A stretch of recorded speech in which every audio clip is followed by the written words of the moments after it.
Segundo Crônicas 34. Josias tinha 8 anos de idade quando começou a reinar e reinou 31 anos em Jerusalém. Ele fez o que o Senhor aprova e andou nos caminhos de Davi, seu predecessor, sem desviar-se nem para a direita nem para a esquerda. No 8º ano do seu reinado, sendo ainda bem jovem, ele começou a buscar o Deus de Davi, seu predecessor. No 12º ano, começou a purificar Judá e Jerusalém dos altares idólatras, dos postes sagrados, das imagens esculpidas e dos ídolos de metal. Sob as suas ordens, foram derrubados os altares dos Baalins. Além disso, ele despedaçou os altares de incenso que ficavam acima deles. Também despedaçou e reduziu a pó os postes sagrados, as imagens esculpidas e os ídolos de metal, e os espalhou sobre os túmulos daqueles que lhes haviam oferecido sacrifícios. Depois, queimou os ossos dos sacerdotes sobre esses altares, purificando assim Judá e Jerusalém. Nas cidades das tribos de Manassés, de Efraim e de Simeão, e até mesmo de Naftali, e nas ruínas ao redor delas, derrubou os altares e os postes sagrados, esmagou os ídolos, reduzindo-os a pó, e despedaçou todos os altares de incenso espalhados por Israel. Então voltou para Jerusalém. No 18º ano do seu reinado, a fim de purificar o país e o templo, ele enviou Safã, filho de Azalias, e Maacéias, governador da cidade, junto com Joá, filho do arquivista real Joacás, para restaurarem o templo do Senhor, o seu Deus. Eles foram entregar ao sumo sacerdote Ilquias a prata que havia sido trazida ao templo de Deus e que os porteiros levitas haviam recolhido das ofertas do povo de Manassés e de Efraim e de todo o remanescente de Israel e também de todo o povo de Judá e de Benjamim e dos habitantes de Jerusalém. Confiaram a prata aos homens nomeados para supervisionarem a reforma no templo do Senhor, os quais pagavam os trabalhadores que faziam os reparos no templo.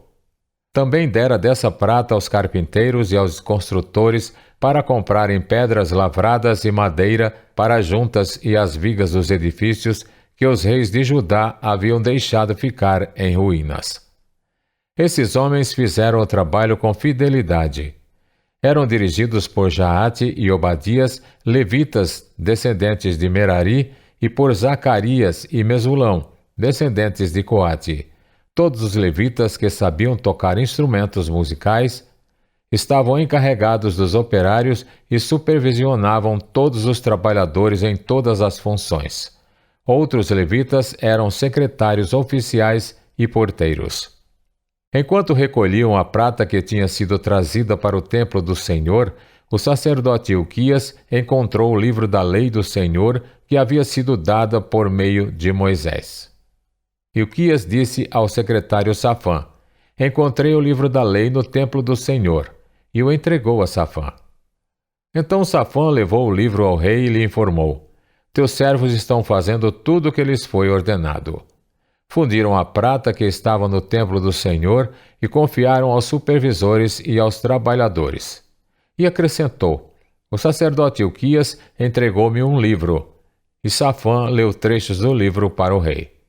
Assim que o rei ouviu as palavras da lei, rasgou suas vestes, e deu estas ordens a Ilquias, a Aicã, filho de Safã, a Abdon, filho de Mica, ao secretário de Safã e ao auxiliar real, Asaías: "Vão consultar o Senhor por mim e pelo remanescente de Israel e de Judá acerca do que está escrito neste livro que foi encontrado.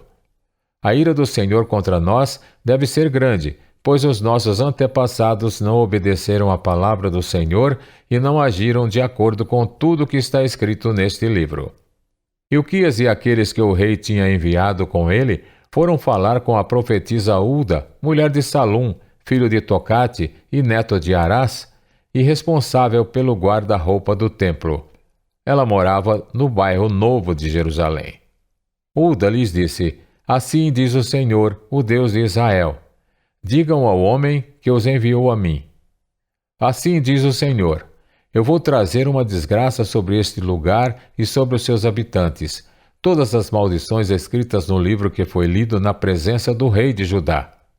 Porque me abandonaram e queimaram incenso a outros deuses, provocando a minha ira por meio de todos os ídolos que as mãos deles têm feito, minha ira arderá contra este lugar e não será apagada.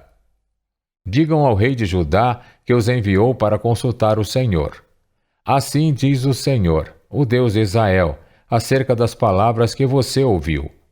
Já que o seu coração se abriu e você se humilhou diante de Deus, quando ouviu o que ele falou contra este lugar e contra os seus habitantes, e você se humilhou diante de mim, rasgou as suas vestes e chorou na minha presença, eu o ouvi, declara o Senhor. Portanto, eu o reunirei aos seus antepassados e você será sepultado em paz.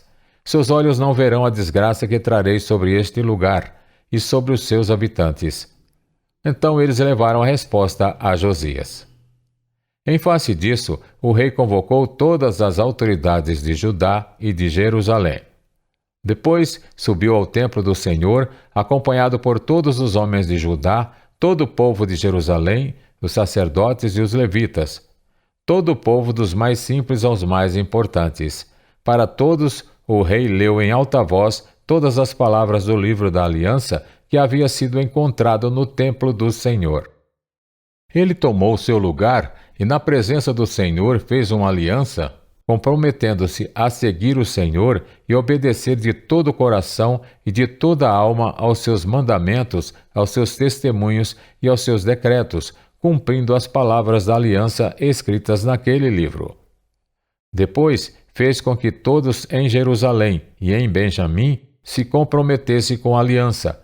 Os habitantes de Jerusalém passaram a cumprir a aliança de Deus, o Deus dos seus antepassados. Josias retirou todos os ídolos detestáveis de todo o território dos israelitas e obrigou todos os que estavam em Israel a servirem ao Senhor, o seu Deus. E enquanto ele viveu, o povo não deixou de seguir o Senhor, o Deus dos seus antepassados.